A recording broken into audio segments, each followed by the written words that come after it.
Un matin de novembre 1941, le froid mordant de l'Ukraine, les fusils pointés sur eux, pas des Allemands, des banderistes, ils tuaient avec plus de ferveur encore, traquant, rassemblant leur proie comme du bétail.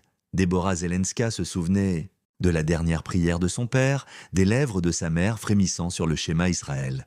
Puis, la fosse, les coups de feu, le vide, elle était morte. Deborah ouvrit les yeux, l'air était chaud, parfumé de terre et d'olivier. Une lumière dorée baignait l'horizon, elle inspira, attendant la cendre, le froid mordant, les cris, mais il n'y avait que la vie.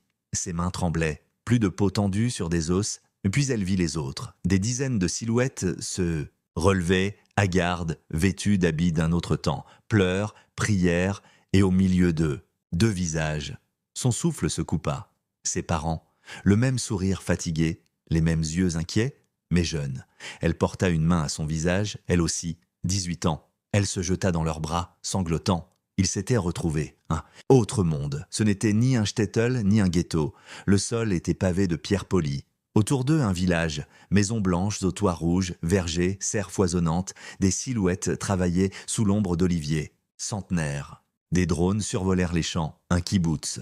Les fragments d'un peuple rebâtissant une nation, puis, soudain, une certitude glaciale. Ils étaient sur Asher, une des 12 planètes du nouvel Israël. Mais ils n'étaient pas seuls.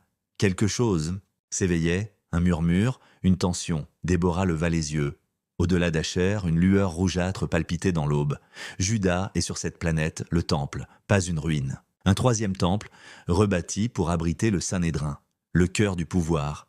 Et eux aussi venèrent de se réveiller. 23 hommes, sages, érudits, juges, disparus de l'histoire, pas comme des hommes revenus d'entre les morts, comme des législateurs, leur mission était claire, restaurer la loi, imposer l'ordre.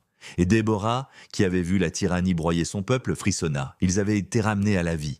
Mais pourquoi? Plongés dans le destin de ces âmes arrachées à l'histoire et projetées dans un futur incertain. L'ombre des princes, chronique des rois roux, tome 1, disponible dès maintenant sur Amazon.